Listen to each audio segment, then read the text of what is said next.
Good morning, live from New Delhi. You're watching DD India Live, India's voice to the world. I'm Shubhendu Ghosh, coming up in the next 30 minutes. Prime Minister Modi to hoist Saffron flag at Ayodhya's Ram Temple today to mark momentous occasion in the nation's socio-cultural and spiritual landscape. PM Modi to inaugurate Panchayatna in Haryana's Kurukshetra, built in honor of the sacred couch of Lord Krishna, to also commemorate 350th Shahidi Divas of Shri Guru Tegh Bahadur. US President Donald Trump to visit Beijing in April, holds telephonic conversation with his Chinese counterpart Xi Jinping, discusses issues of bilateral cooperation and Taiwan. Ethiopia's Hayli Gubbi volcano erupts for the first time in 12,000 years. India Civil Aviation issues advisory, asks airlines to avoid the affected regions. India clinch Women's Kabaddi World Cup 2025 after dominant win over Chinese Taipei. Prime Minister sends wishes, says victory will inspire future generations to take up the sport.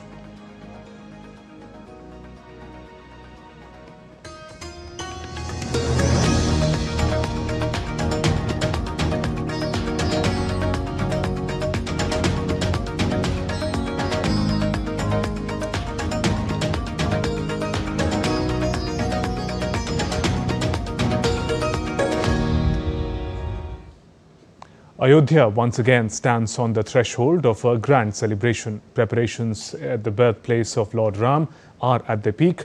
Tuesday will witness the sacred religious flag Dharma Dhwaja being hoisted atop the pinnacle of the Ram Mandir. Crores of Ram devotees across the country are eagerly waiting for the darshan of this holy flag that will flutter at a height of about 191 feet. Prime Minister Modi will also bear witness to this historic moment. The holy city is drenched in devotion, enthusiasm and spiritual energy. DD India correspondent Gautam Roy gets us more. Ayodhya is ready to dazzle once again. The birthplace of Lord Ram is putting its best foot forward. The occasion is the hoisting of the Dharma Dhwaj, or the sacred flag, on the Ram Janmabhoomi temple. Devotional songs dedicated to Lord Ram are playing on the streets of Ayodhya. Bhajans and kirtans are being performed all around. On Tuesday, at an auspicious moment, the religious flag will be hoisted atop the Ram temple at its highest point. The entire city of Ayodhya has been adorned like a bride for the occasion. Flag hosting ceremony on the top of the main temple. Main temple means Ram Janmabhoomi temple. So the flag will reach up to the top of 191 feet high from the zero level or the ground level or the courtyard level. The sacred flag will be hoisted on the temple at a height of 191 feet. The Dharma Dhwaj is 22 feet in length and 11 feet wide. The flag weighs 2.5 kgs and bears the symbol of the sun. It signifies the emblem of the Surya Vansh, or the solar dynasty, along with the Om symbol. Prime Minister Narendra Modi will participate in this ceremony along with RSS chief Dr. Mohan Bhagwat. The Prime Minister's roadshow is to start from Saket Mahavidyalaya and proceed up to the Ram Mandir. Amid the chanting of Vedic mantras, the saffron-colored flag will be hoisted on the temple's pinnacle. An atmosphere of celebration and enthusiasm prevails throughout Ayodhya regarding the flag hoisting program. The hoisting of the flag symbolizes that the temple is now complete. It is the symbol of dedication, samarpana. So it is a very pious flag. This is the significance of this flag. And the ceremony indicates that the construction of the main temple is more or less complete. Temple work is complete. Uttar Pradesh Chief Minister Yogi Adityanath has also written a letter to the people of the state. He has said that Ayodhya has regained its glory through the sacrifices of countless saints, Ram devotees, and warriors. Lord Ram is among the most revered deities in the 33 types of deities, gods and goddesses in the Hindu faith. The completion of a temple in Ayodhya at his birthplace is of tremendous significance to those who not only follow the religion but also the belief that Ram is truth, Ram is sacrifice, he's valor, and also the fulfillment of the destiny of the greatness of India. With camera person Sunil, Gautam Roy, Ayodhya, DD India. The Ram Janmabhoomi Temple is a sprawling complex with multiple places of worship with other facilities and attractions. Among its unique features is a temple dedicated to Lord Ram's brother Lakshman and 7 venerated figures like Maharshis and Ma Shabri, who are also from the same era. DD India's Gautam Roy got us an overview from Ayodhya. The sacred flag hoisting in Ayodhya will not only signify the completion of the Sri Ram Janmabhoomi temple, but the entire temple complex is dotted with places of worship, and one of them, quite unique, is right here in front of us. It's called the Sri Sheshavatar Mandir. It is perhaps one of the few, if not the only, temple dedicated to Lord Lakshman, the younger brother of Lord Ram, who went along when Ram was banished from the kingdom of Lord Dashrath, King Dashrath. He went along with Lord Ram's wife, Sita, and him, although he was not banished himself. And Lakshman is believed to be the incarnation of Sheshnag, Lord Sheshnag, the king of serpents. And this is a temple dedicated to him.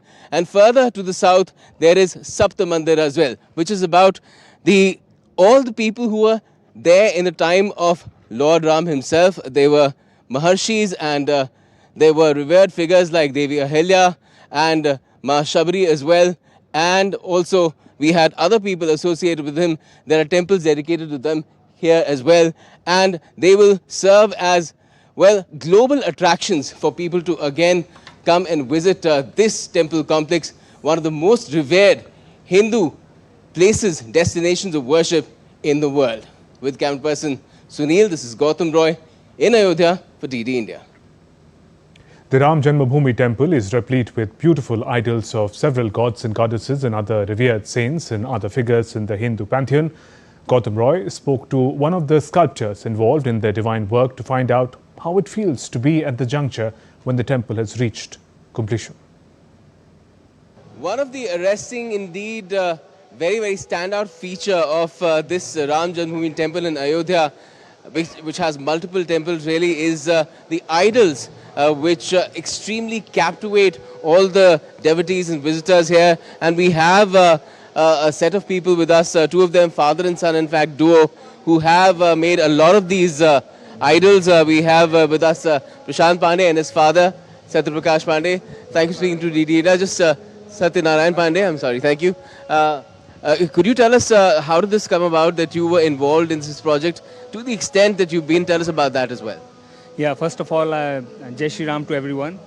So we were very fortunate, as in from the 3 generation of sculptor, as in family of Pandey Murti Mandar Jaipur. We have tried hard to, always, and this is a place which call like you have to be in the nails of a god. Like Rama, if you can be in the heart of everyone.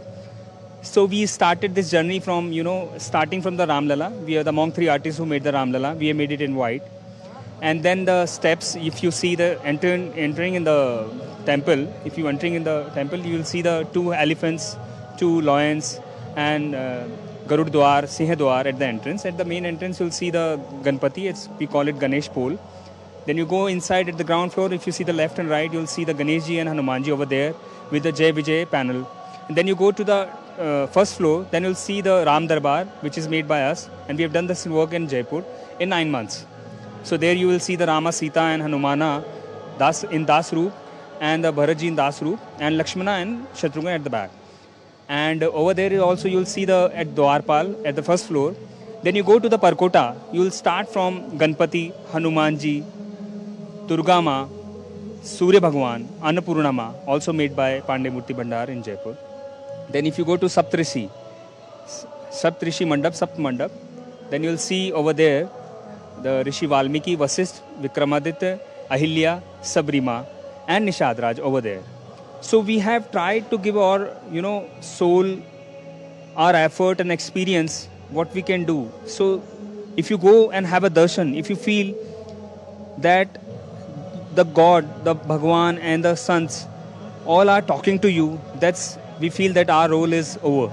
There you have it. That's the kind of feeling that most people walk away with, even those involved in the project itself, who sometimes have a dispassionate view of the work that they do. Here it's completely different because the feeling is all about Lord Ram himself. With camera person Sunil, this is Gautam Roy, Ayodhya, DD India.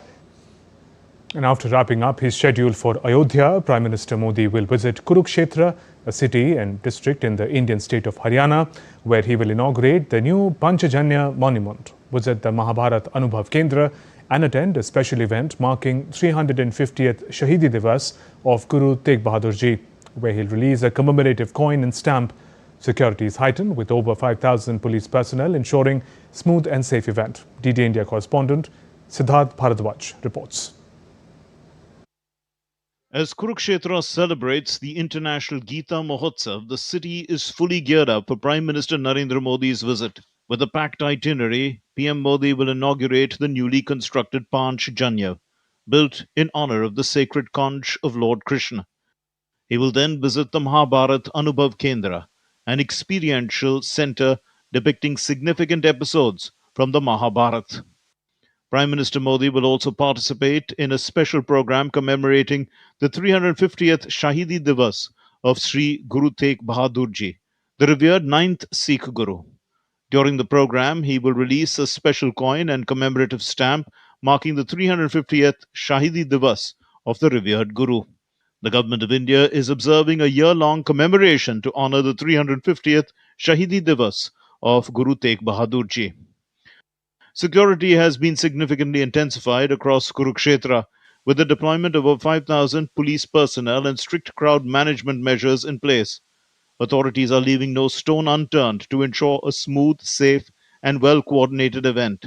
People from different countries are expressing their happiness ahead of Prime Minister Modi's visit. Every time we were watching movies about the Indian people, and I heard a lot about India, about the history, and I'm really excited. And then I'm just looking forward to see this Prime Minister and just to see his own with my own eyes. It's a big event for us. I'm really grateful for Indian people, for your kindness and hospitality, and everything in India is so good. I read a lot about Kurukshetra's history. There's a lot of there's a lot of wonderful things here, and I'm really grateful for you, for your kindness. Thank you. PM Modi will perform puja and darshan at Brahma Sarovar, which is considered one of India's most sacred pilgrimage sites. With preparations in full swing, Kurukshetra is all set to welcome Prime Minister Narendra Modi.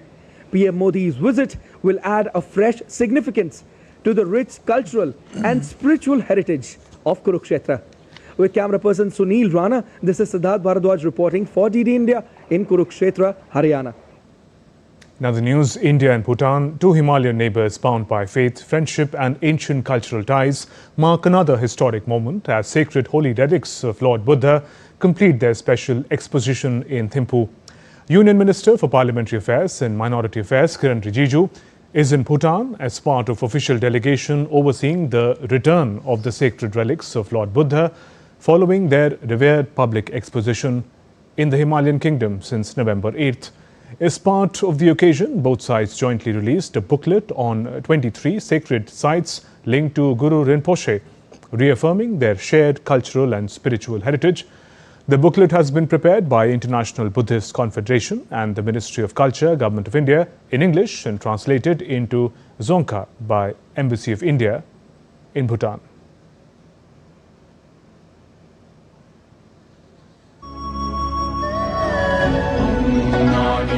The teachings of Guru Padmasambhava, the revered Indian master who carried Buddhism into the mountains of Bhutan, continue to shape the country's identity even today. His message of compassion forms the moral foundation of Bhutan's unique development vision, gross national happiness, a philosophy rooted in spiritual well-being rather than a material wealth.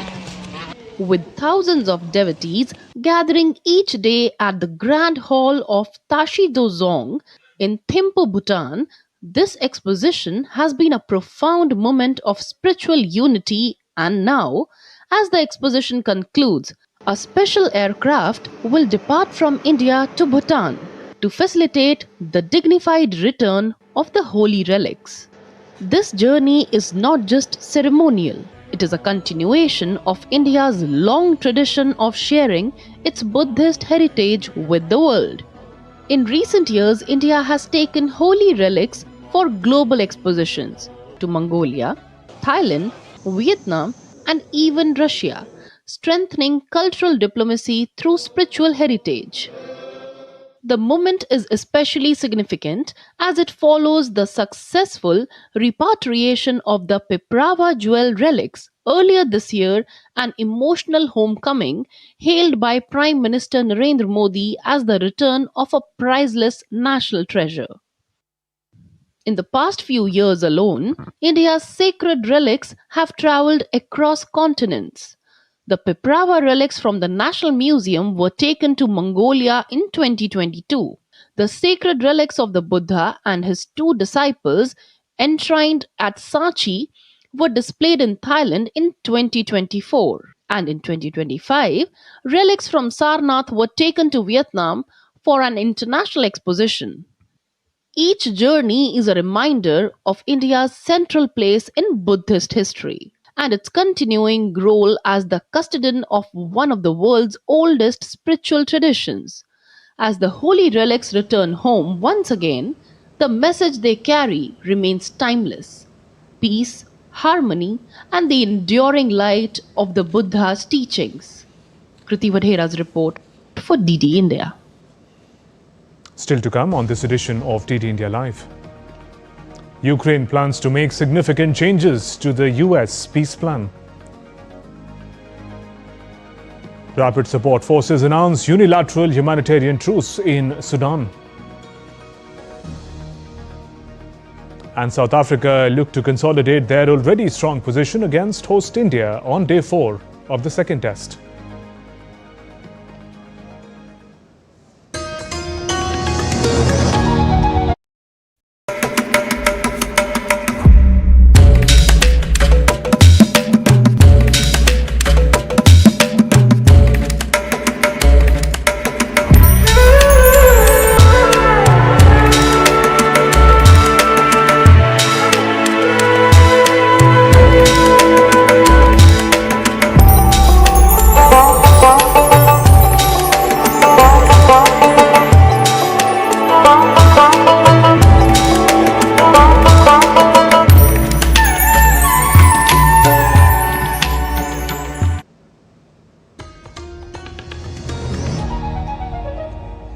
Welcome back. You're watching DD India Live. I'm Shubhendu Ghosh. US President Donald Trump touted relations with China as extremely strong on Monday following a call with Chinese President Xi Jinping.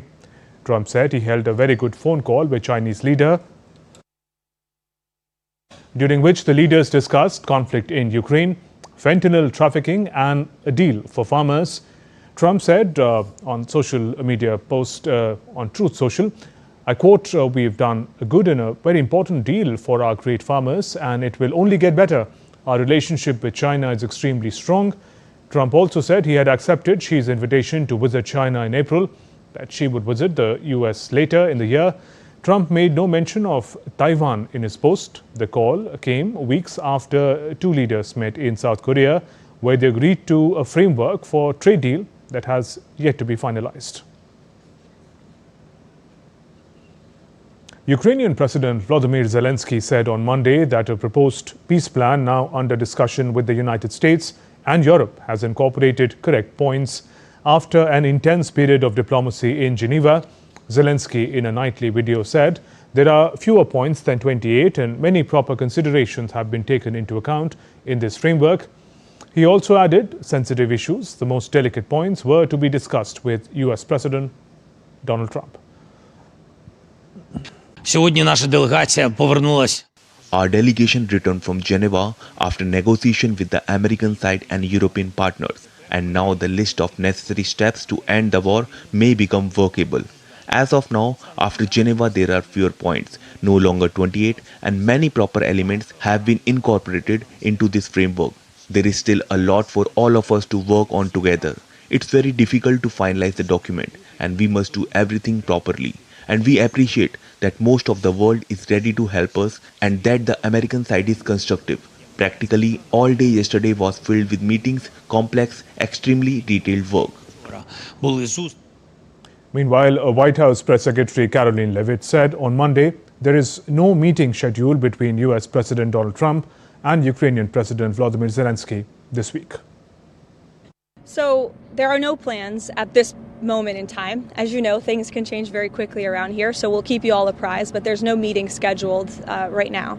As for where we are, I spoke with Secretary Rubio at length. I spoke with the president as well. Everybody inside feels optimistic about what happened and transpired yesterday in Geneva. Secretary Rubio, Special Envoy Witkoff, the whole team really worked through the points of that 28-point peace plan that the United States authored with input from both sides, the Russians and the Ukrainians, and ultimately the vast majority of these points have been agreed upon. The Ukrainians have worked on language with us together, and you heard that from their delegation directly yesterday. So we feel as though we're in a very good place. Of course, we have to make sure that all of these points are agreed to, and then of course we're going to have to make sure the other party in this war, the Russians, agree to them as well. Sudan's Rapid Support Forces RSF have announced an apparently unilateral 3-month humanitarian truce. The head of Sudan's Rapid Support Forces, General Mohammad Hamdan Dagalo, said late on Monday that his paramilitary would immediately enter into a 3-month humanitarian truce in the conflict with the country's armed forces. The RSF move came after UAE lambasted Army Chief Abdel Fattah al-Burhan for rejecting the US truce proposal and accusing Washington of echoing Emirati position on the conflict. The United States, United Arab Emirates, Egypt and Saudi Arabia, known as the Quad in the region, earlier this month proposed a plan for a 3-month truce followed by peace talks. The UAE has been widely accused of arming the RSF, but Abu Dhabi has repeatedly denied the charge. The RSF responded by saying it had accepted the plan, but soon after attacked army territory with barrage of drone strikes. Monday's statement appeared to announce a unilateral ceasefire. The Hayli Gubbi volcano in Ethiopia, a far region, erupted on Sunday, covering nearby villages in dust. According to Smithsonian Institution's Global Volcanism Program, this was the first eruption of the Hayli Gubbi volcano documented in the last 12,000 years. Authorities said no casualties had been reported, but warned that the ash could impact the livelihoods of local livestock owners as it reduces available grazing vegetation. Meanwhile, India's Directorate General of Civil Aviation on Monday issued an advisory directing airlines to avoid altitudes and regions affected by the volcanic ash from Ethiopia's Hayli Gubbi eruption. According to the advisory, airports have been asked to inspect runways for ash contamination and suspend operations if necessary. In sports, India women's team secured their second successive Women's Kabaddi World Cup title in Dhaka, beating Chinese Taipei 35-28 in the finals on Monday. India maintained excellent form throughout the tournament, winning all their group matches to reach the semi-finals, where they faced Iran. Following their historic win, Prime Minister Narendra Modi also congratulated the team, said that the victory will inspire future generations to take up the sport.